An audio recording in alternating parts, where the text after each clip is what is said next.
Hello friends, स्वागत है आप सभी दोस्तों का। मैं देवेंद्र चौहान आप सभी दोस्तों का आपके अपने यूट्यूब चैनल पर स्वागत करता हूं।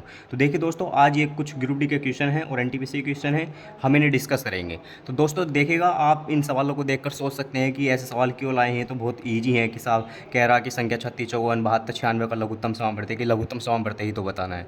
तो दोस्तों देखिएगा, एग्जाम में क्वेश्चन आए हैं, अर्जी फर्जी क्वेश्चन है नहीं, मैं डेट के एकदम बकाया लिखी हुई है, ठीक है।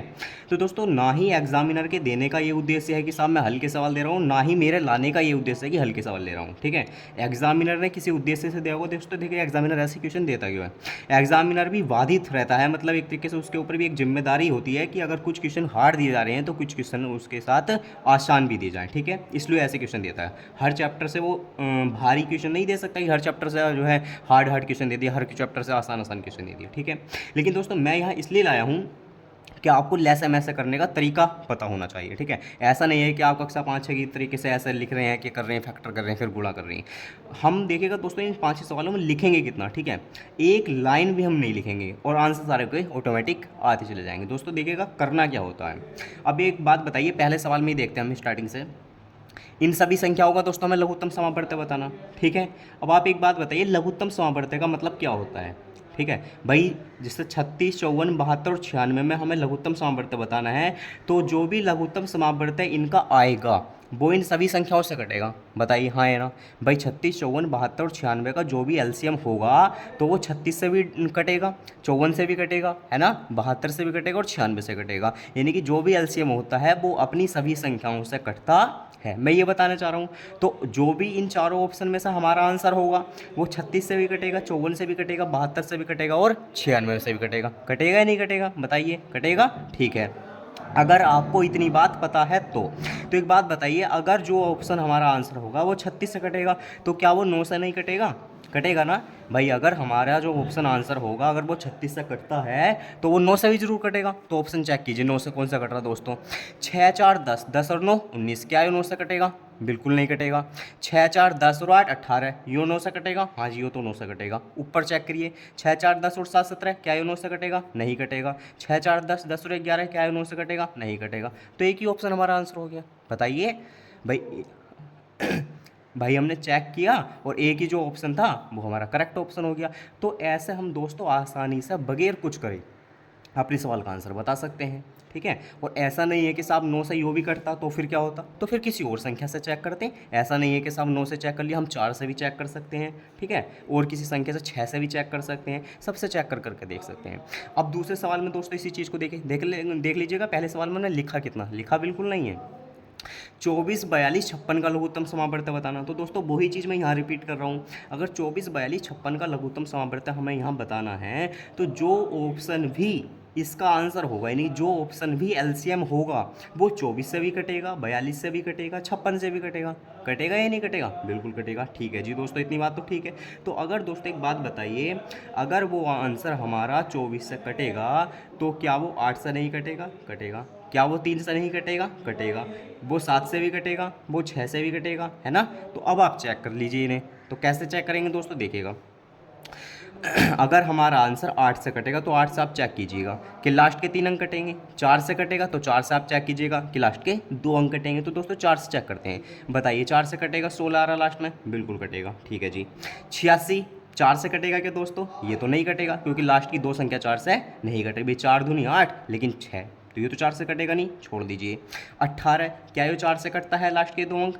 नहीं कटते। तो दो तो दोस्तों खत्म हो गए।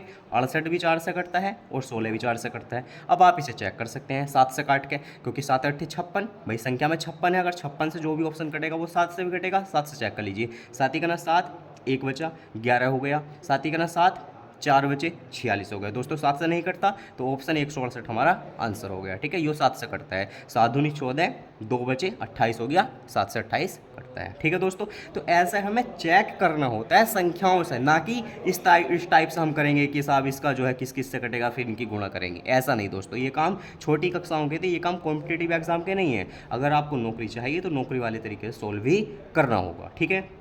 और तीसरा सवाल भी दोस्तों इसी प्रकार का मैंने लिया है, देखिएगा क्या।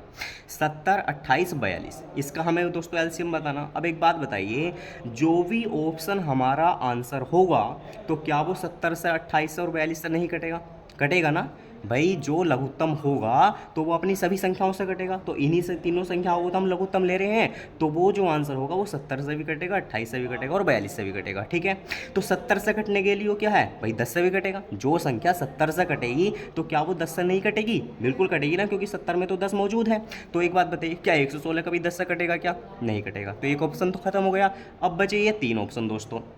ठीक है, अब एक बात बताइए, जो ऑप्शन हमारा 42 से कटेगा तो क्या वो 3 से नहीं कटेगा? भाई 14 दूनी 28, 14 तिया 42, तो 42 में 3 है। अगर संख्या 42 से कटेगी तो 3 से भी कटेगी। तो दोस्तों देखिएगा 7, क्या ये 3 से कटेगा? नहीं भाई, 3 से कटने का मतलब क्या, अंकों का योगफल 3 से कटना चाहिए, तो 700 में तो योगफल 7 आ रहा है और 7 हमारा 3 से नहीं कटेगा।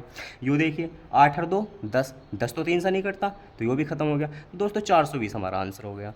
तो देख रहे हो आप, बगैर लिखो, मतलब लिखना तो पड़ेगा ही नहीं बिल्कुल भी, केवल बिना लिखो हमारे सवाल का आंसर आ जाएगा। दूसरे सवाल में आते हैं दोस्तों।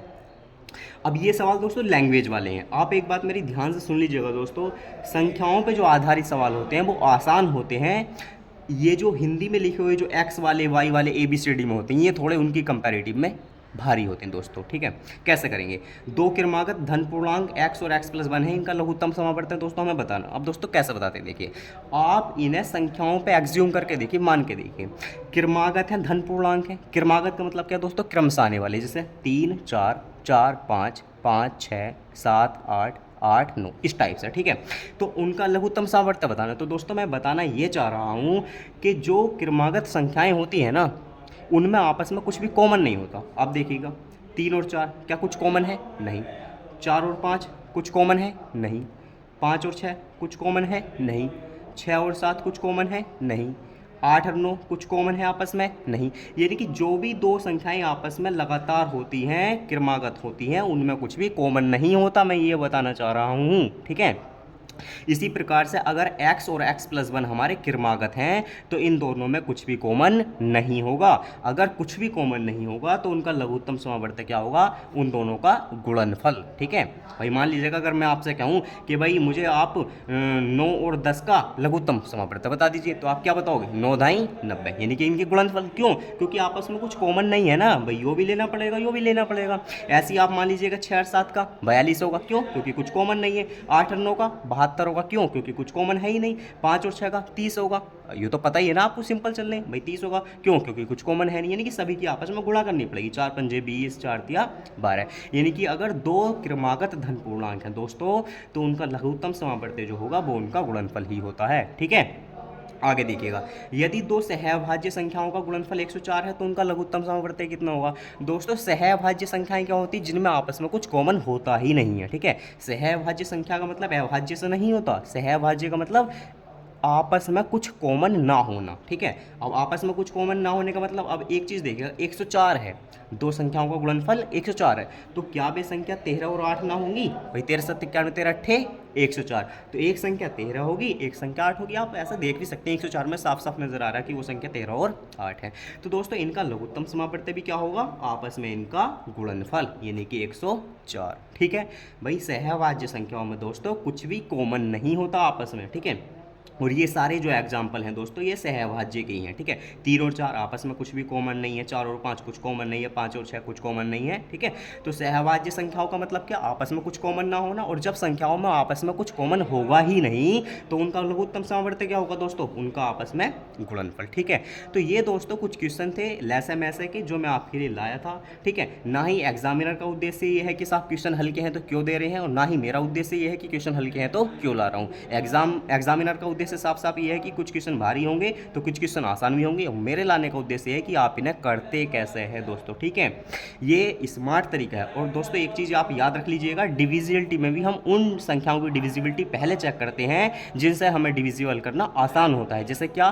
3 से आसान काटना बहुत आसान होता है, 5 से, 10 से और 9 से, है ना। इन सभी संख्याओं में ये जो है कंपैरेटिवली आसान होते हैं। 3 से काटना, 5 से काटना, 10 से काटना और 9 से काटना। ठीक है, तो पहले इन्हीं से हम काट करके देखते हैं। तो दोस्तों आई होप आपको ये वीडियो समझ में आई होगी, पता चला होगा कि हमें सवालों को सोल्व करने की अप्रोच क्या रखनी है दोस्तों। ठीक है, अगर समझ में आई है तो चैनल को सब्सक्राइब कर लीजिए दोस्तों, और वीडियो को लाइक कर लीजिए, और कंटिन्यू दोस्तों हमसे जुड़े रहिए। थैंक यू दोस्तों, बहुत बहुत धन्यवाद।